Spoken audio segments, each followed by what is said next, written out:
Tampok sa ating balitang sports matapos ng FIBA World Cup 2023. Isang kidney ang natanggal sa forward player ng Serbia na si Borisa Simanic. Samantala maglalaro bilang import sa ibang bansa ang volleyball setter na si Gia Morata de Guzman sa unang pagkakataon ng kanyang volleyball career. Ang mga kwento sa mundo ng sports, hatid sa atin ni Jasmine Canonoy.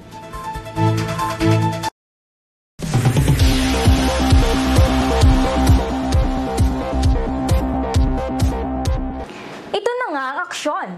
Inanunsyo ng Serbian Basketball Federation noong Lunes ang pagkatanggal ng isang kidney ng forward player ng Serbia na si Borisa Simanic. Ito'y matapos masiko ni Nuni Omot na mula sa South Sudan si Simanic bago matapos ang laban nito sa court. Nagawa na ang dalawang operasyon kay Simanic sa Manila. Ayon sa kanyang doktor na si Dragan Radovanovic, ay nangangailangan pa ng pangalawang operasyon noong linggo ang manlalaro kung saan tinanggal ang kanyang kidney. Naglabas naman si Omot ng pahayag sa pamamagitan ng Basketball Federation ng South Sudan. Ayon kay Omot, hindi niya sinasadyang masaktan si Simanic.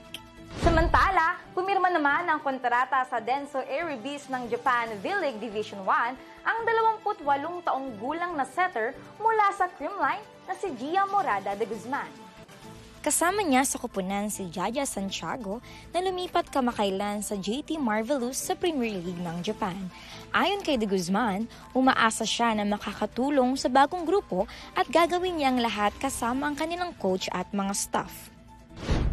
At iyan ang mga balitang sports. Ako si Jasmine Canonoy